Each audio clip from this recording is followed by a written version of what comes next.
नमस्कार दोस्तों। आज मैं आपको एक स्टॉक के बारे में बताऊंगा जिसके बारे में मैं बहुत पहले ही अपने दोस्तों के साथ बात कर चुका हूं।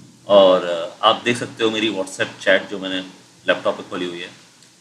सो 9/11 राइट, यानी 11 सितंबर को मैंने पीजीईएल के बारे में इन्हें ध्यान दिलाया। ये पहले से मेरी लिस्ट में था। मैंने इन्हें बताया कि पीजीईएल देखो 62.5 पर अपर सर्किट है, दिस इज़ अ रेजिस्टेंस।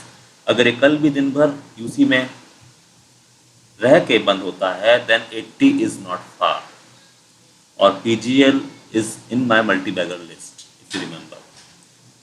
तो मैंने इनको एक लिस्ट दी थी जिसमें मैंने पीजीएल भी बताया था कि 60 के ऊपर बाय करना चाहिए। अब फिर आप देखो यहाँ पे 15 तारीख को मैंने कहा डिक्सन जो नहीं ले पा रहा है वो खुशी से पीजीईएल ले सकता है। पीजीईएल में अपसाइड क्वेश्चन बहुत है, almost 4 times the current price. इसका मतलब अगर इसका दाम 65 रुपये है तो ये 260 रुपये तक जा सकता है। और 65-75 रेंज इज द रेजिस्टेंस, इसलिए यूसी से वापस आ रहा है बार बार। फिर आप अगर देखो तो इसके बाद मैंने, चलिए अब ये बंद करते हैं हम और आते हैं एनालिसिस पे। तो पीजीईएल में क्यों शानदार बढ़ोतरी हो रही है, और आप देख रहे हो अब 90 पे आ चुका है। मैंने तो 80 की बात करी थी तब, और मेरा टारगेट तो अभी बहुत ज़्यादा है, आप जानते ही हो 260 का है लास्ट टारगेट। बट अभी भी मुझे लगता है 150 तो 3-4 महीने में आ ही जाएगा, 150 तो पीजीएल आपका वही काम करता है जो डिक्सन टेक्नोलॉजी करता है, लेकिन एक छोटे स्केल पर। इसकी टोटल सेल्स अराउंड 500-600 करोड़ है, लेकिन इसका मार्केट कैप सिर्फ 173 करोड़ है। तो इसलिए आप देख सकते हो मैं क्यों इतना ऊंचा दाम लगा रहा हूँ इसका। मेन बात यह है कि इसका profit margin is quite less, around 3-4%। Dixon का भी 6-7% है, लेकिन आप देख रहे हो डिक्सन आज 10,000 पे है, almost 3-4 times it's sales, right. और पीजी इलेक्ट्रोप्लास्ट अपनी सेल्स का 30% भी इसका मार्केट कैप नहीं है। तो ये डिफरेंस है दोनों शेयर्स में। पीजी इलेक्ट्रोप्लास्ट कुछ दिनों पहले काफ़ी डेट में था, लेकिन तब इसके प्रमोटर्स ने नया इक्विटी इन्फ्यूज़ किया, कंपनी को लोन दिया खुद से और उसको इक्विटी में कन्वर्ट किया। And now they are regularly buying the equity of PGEL. तो आप देखो अगर इसका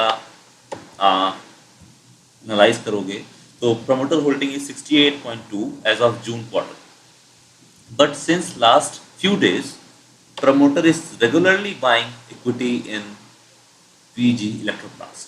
आप देखो 9 सितंबर से लेके 1 अक्टूबर तक इन लोगों ने एक्विजिशन ही किया है प्रमोटर ग्रुप ने, and they have increase their equity by around 2%। तो अभी आप 68.2 देख रहे हो, इनकी इक्विटी 70% हो चुकी है। तो ऐसा दोस्तों तभी होता है जब प्रमोटर को पता है कि मेरी कंपनी बहुत अच्छा करने वाली है आगे के दिनों में, और they are very much confident about the company's prospects in the forthcoming future. Confident तो मैं भी हूँ। आप चार्ट देखो अगर, तो 1 ईयर चार्ट तो क्लियरली ब्रेकआउट दिखा रहा है। आप देखो यहाँ पे 82.5 का रेजिस्टेंस था, वो तोड़ के आगे जा चुका है, एंड एटलीस्ट 3 फिगर तो नेक्स्ट रेजिस्टेंस 3 फिगर पे ही आ सकता है, वो भी थोड़ी देर के लिए, वो भी उसे तोड़ के आगे जाएगा।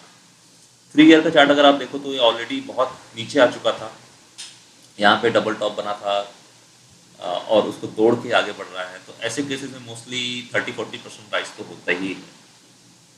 तो आप समझ सकते हो 88 के दाम पे अब ये 30-40% और बढ़ सकता है, तो 125 तक तो कोई प्रॉब्लम है ही नहीं।